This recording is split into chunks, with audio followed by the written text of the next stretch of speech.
بسم اللہ الرحمن الرحیم۔ آدم علیہ السلام نے جب یہ ماجرا سنا، واسطے تشفی خاطر دونوں بیٹوں کے یہ انصاف کر کے فرمایا کہ دونوں بھائی کوئے منا پر 2 قربانیاں کر کے رکھ دو، جس کی قربانی خدا کی درگاہ میں مقبول ہوگی اس کی بیوی اکلیمہ ہوگی۔ پس دونوں بیٹوں نے حسب حکم باپ کے کئی بکریاں لاگر ذبح کر کے کوئے منا پر رکھ دیں۔ بے مصداق اس عہد کے ترجمہ سنا ان کو تحقیق احوال آدم کے بیٹوں کا جب نظر مانی، دونوں نے کچھ نظر پھر قبول ہوئی ایک سے اور نا قبول ہوئی دوسرے سے۔ غرض دونوں بھائیوں نے قربانی کوئے منا پر رکھ کر دعا مانگی کہ یا الہی قربانی ہماری قبول کر۔ وہیں آتش بے دود مثال سیمرگ نے آ کر قربانی حابیل کی جلا دی اور قربانی قابیل کی قبول نہ ہوئی۔ تب قابیل حابیل سے بولا جس کا حق تعالیٰ نے فرمایا۔ قابیل نے حابیل کو کہا کہ میں تجھ کو مار ڈالوں گا کہ قربانی تیری قبول ہوئی۔ حابیل نے کہا کہ اللہ تعالیٰ قربانی قبول کرتا ہے پرہیزگاروں کی، اگر تو ہاتھ چلا دے گا مجھ پر مارنے کو تو میں ہاتھ نہ چلاؤں گا۔ تجھ پر مارنے کو میں ڈرتا ہوں اللہ تعالیٰ سے جو صاحب ہے سارے جہان کا۔ اب وہ کوئے منا حاجیوں کا محل مناجات ہے۔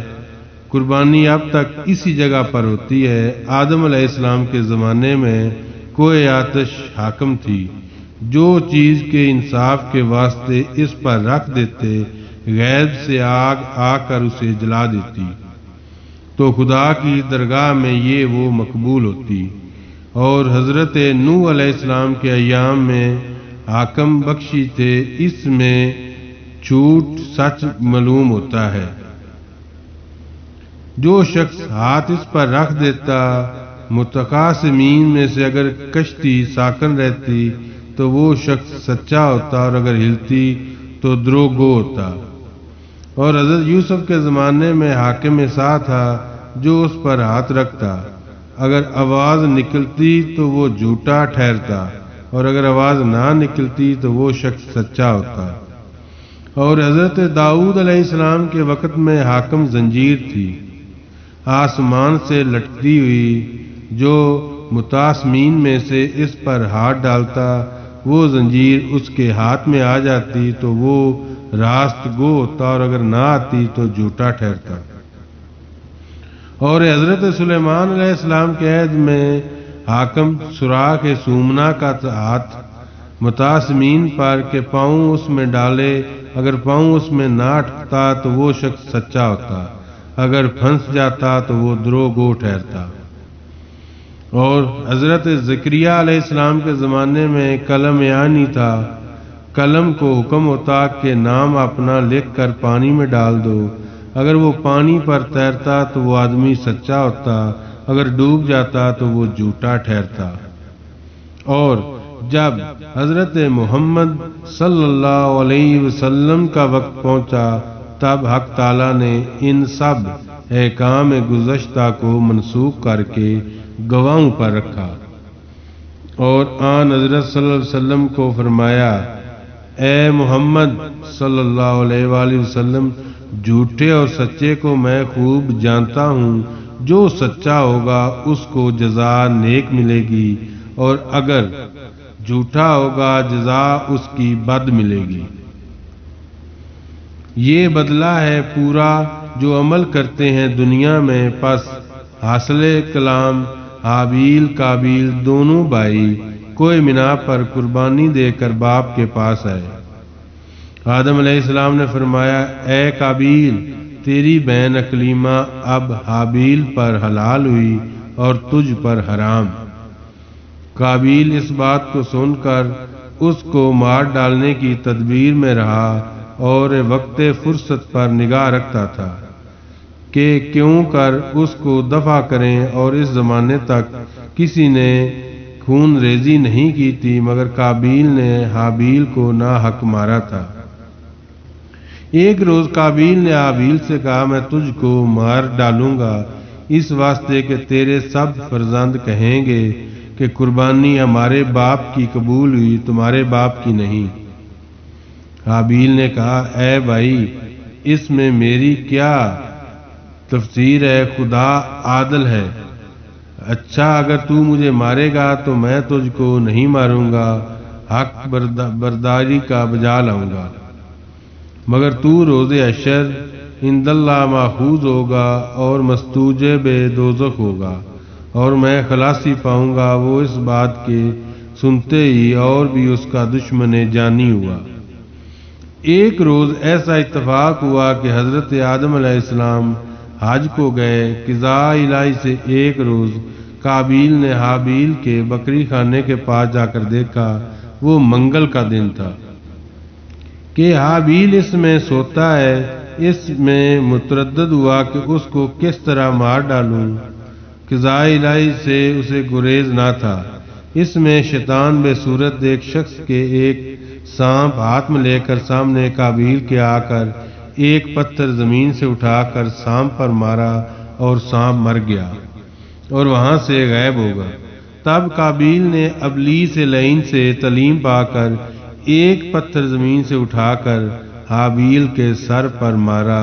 حابیل مر گیا اور وہ مردود خدا کی درگاہ میں عاصی و کافر ہوا۔ بعد اس پر آ گرے۔ قابیل متردد ہوا کہ اس کو کیا کرنا چاہیے۔ آخر اس لاش کو کاندھے پر لے کر وہ ارد گرد پھرنے لگا۔ جس زمین پر لہو اس کا گرا وہ زمین شور ہوگی۔ پس خدا تعالیٰ کو منظور نہ تھا کہ اپنے دوست کو نصیحت کرے، تب کوے کو بھیجا، جیسا کہ اللہ تعالیٰ قرآن میں فرماتا ہے، پھر بھیجا اللہ تعالیٰ نے ایک کوا، آ کر زمین کریدا، اس کو دکھا دے کس طرح چھپاتا ہے میت اپنے بھائی کا۔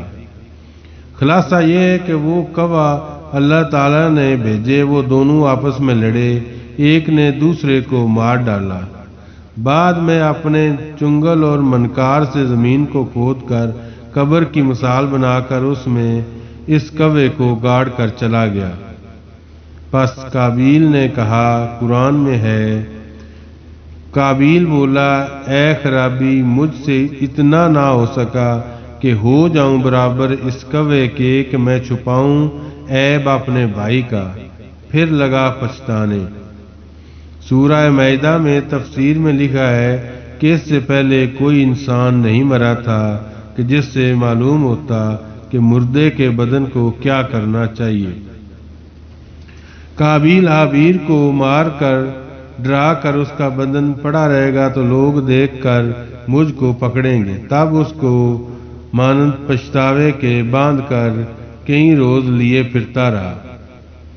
آخر اللہ تعالیٰ نے ایک کوے کو بھیجا، اس نے اس کو دکھا کر زمین کرید کر دوسرے مردہ کوے کو دفن کیا، تو اس نے دفن کرنے کا طور طریقہ دیکھا اور بھائی کی خیر خواہی دوسرے کے حق میں دیکھی، تب وہ پشیمان ہوا۔ اس نے کوے کا حال دیکھ کر قبر کھودی اور حابیل کو دفن کیا۔ بعد جانے کا قصد کیا، اسی وقت جناب باری تعالیٰ سے آواز آئی، اے زمین، قابیل کو اب داب لے۔ تب حکم الہی سے زمین نے اس کو زانو زانو تک داب لیا۔ جب قابیل نے روح بسوئے آسمان کیا اور کہا، خدایا، ابلیس بھی تیری درگاہ میں مردود ہے، اس کو بھی زمین داب لینی۔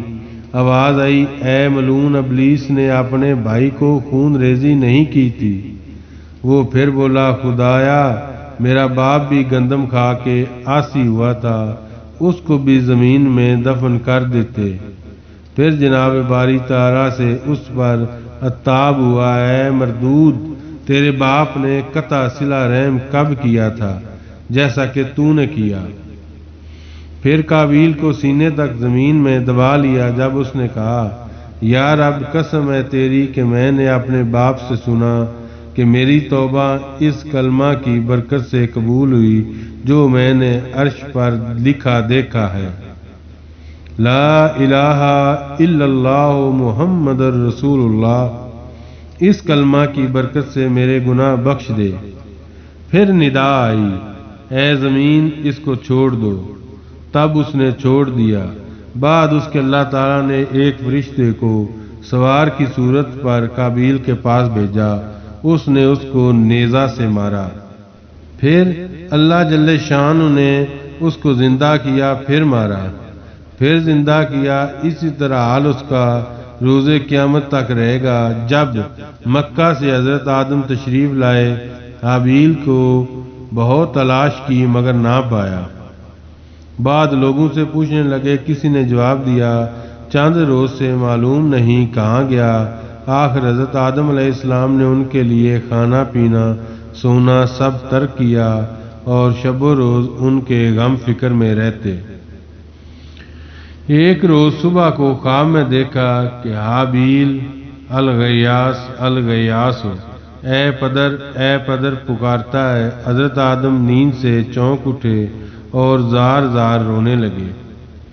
اسی وقت جبرائیل علیہ السلام نازل ہوئے اور حضرت جبرائیل سے کہنے لگے کہ ہم اس کو قبر کو دیکھنا چاہتے ہیں، قابیل سے ہم بیزار ہیں۔ حضرت جبرائیل علیہ السلام نے کہا مت گریہ زاری کر، خدا تعالیٰ بھی اس سے بہت بیزار ہے۔ تب حضرت جبرائیل علیہ السلام ان دونوں کو اس کی قبر پر لے گئے۔ حضرت آدم علیہ السلام نے دیکھا اور بولے، اگر قابیل حابیل کو مارتا تو خون اس کا یہاں گرتا۔ حضرت جبرائیل علیہ السلام نے فرمایا، اس کا لہو زمین نے کھینچ لیا ہے۔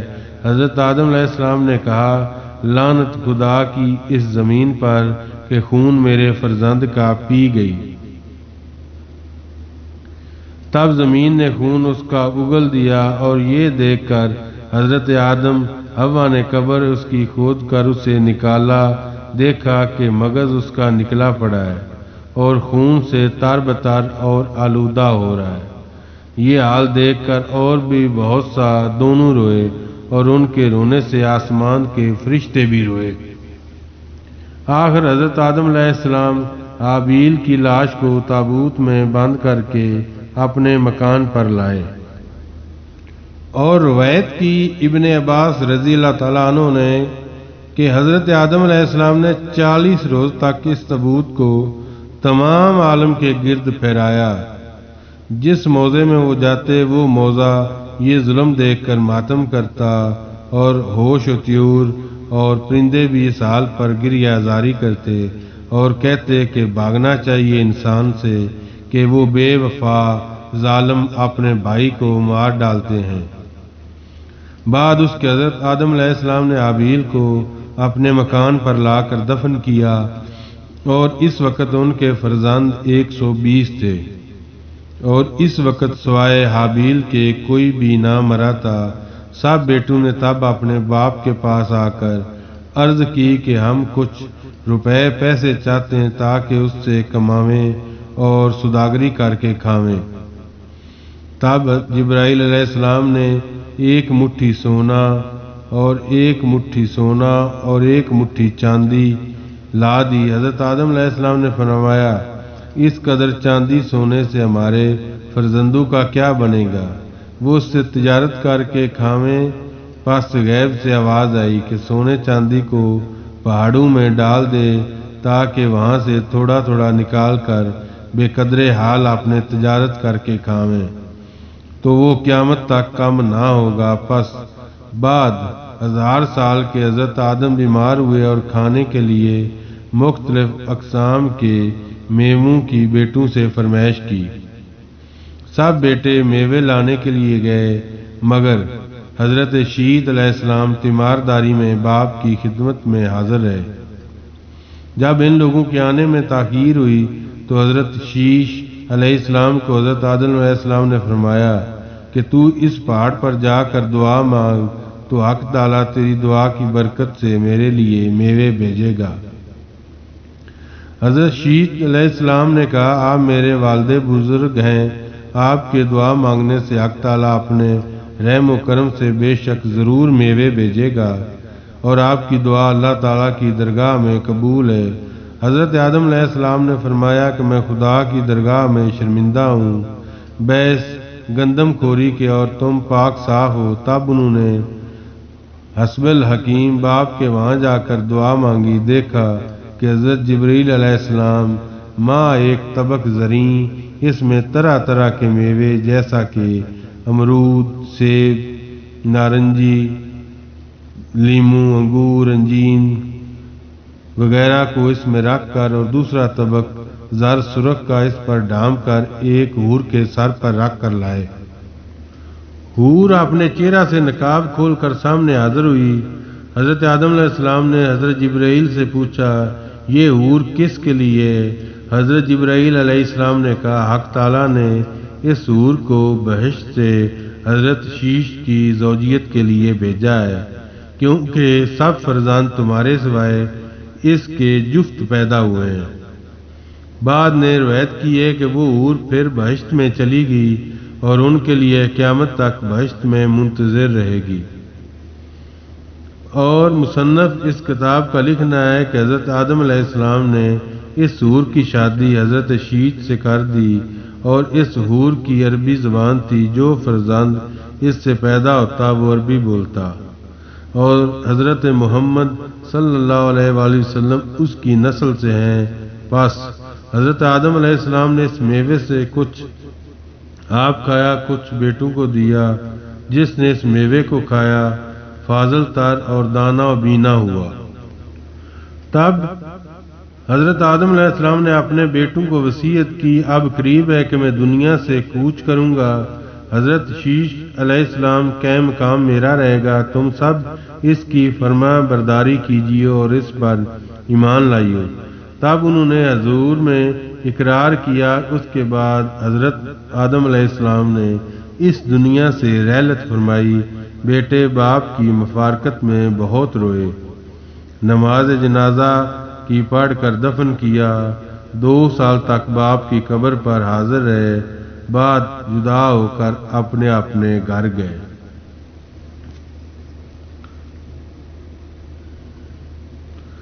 عزازیل علیہ لعنت اللہ۔ حق سبحانہ تعالیٰ نے 2 صورتیں دوزخ کے اندر پیدا کی، ایک صورت شیر کی، دوسری بھیڑیے کی۔ یہ دونوں صورتیں قدرت الہی سے دوزخ سجی میں جا کر باہم جفت ہوئیں۔ اس سے عزازیل پیدا ہوا۔